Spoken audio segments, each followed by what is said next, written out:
Welcome back to Squawk on the Street. I'm David Faber at the annual event, of course, for Liberty Media and its various companies, although there are fewer and fewer of them that are part of the Liberty family in the way that they once were, and including, of course, news we got yesterday in terms of a Charter Liberty broadband deal, the move of out of the tracking stock of F1 into a physical company, as we call it, and the fact that Greg Maffei, the longtime CEO of Liberty Media, will be departing and replaced by John Malone as interim CEO. A couple of weeks ago, I went to Denver, taped our annual interview that I do with John Malone. A lot has changed in these couple of weeks, and so he will be joining me live about an hour or so from now as well for a shorter interview.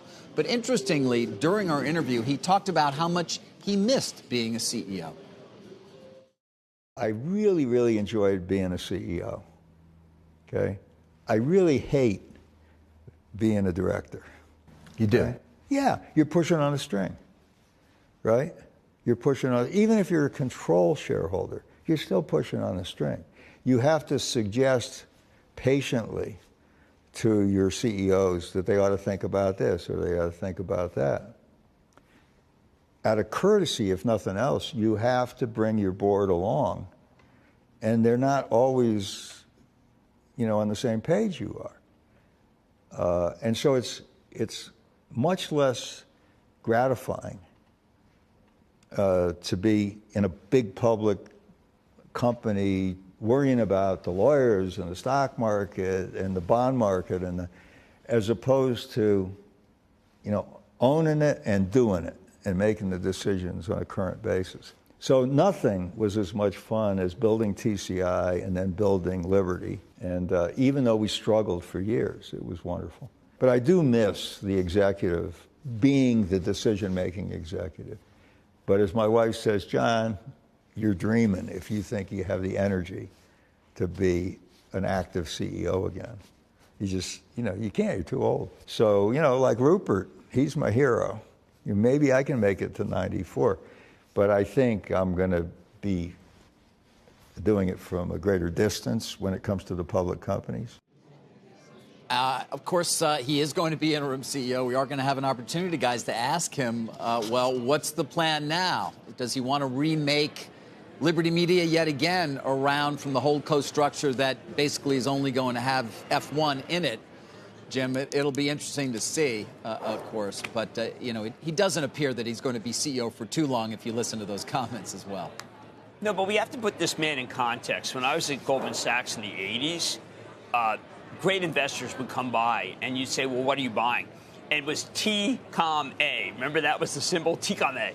And people may not understand that you revered him like you revered Buffett. But Buffett has an entourage. Buffett has a conference that is more of a festival. And, there's Malone just doing his thing. But he's been remarkable. And it was and is an amazing investment. Yeah, very hard to track, frankly, given so much of the complexity around it for so many years in terms of what the ultimate returns were. But, he is a technologist at heart as well, guys. And we have talked a lot about what will the impact be of Elon Musk's Starlink on broadband companies like our own parent Comcast and Charter, the CEO of whom I'm going to be speaking with in a short time. And I did ask Malone, does he think it is a real potential competitive threat? I think it represents a very real future competitive threat. I think, Elon is a very smart guy. We've been messing around for years in mid-Earth orbit, low Earth orbit, We could never make the economics sustainable. And a lot of money's been lost trying that. What he's done is change the economics just with the cost of launch.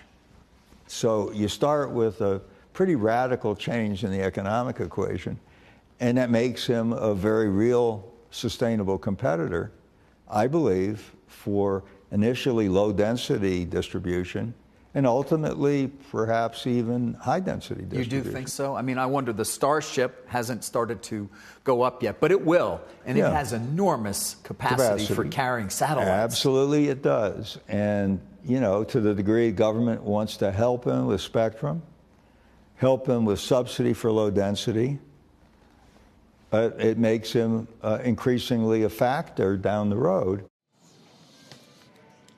You guys hear that? And if the government wants to help him, one would imagine that given Musk's current position, that might that help might be there if he wants it and needs it. But there is no shortages of reasons we should be focused in part on Starlink in terms of that competitive, not threat, but what it means in the marketplace as well. You see.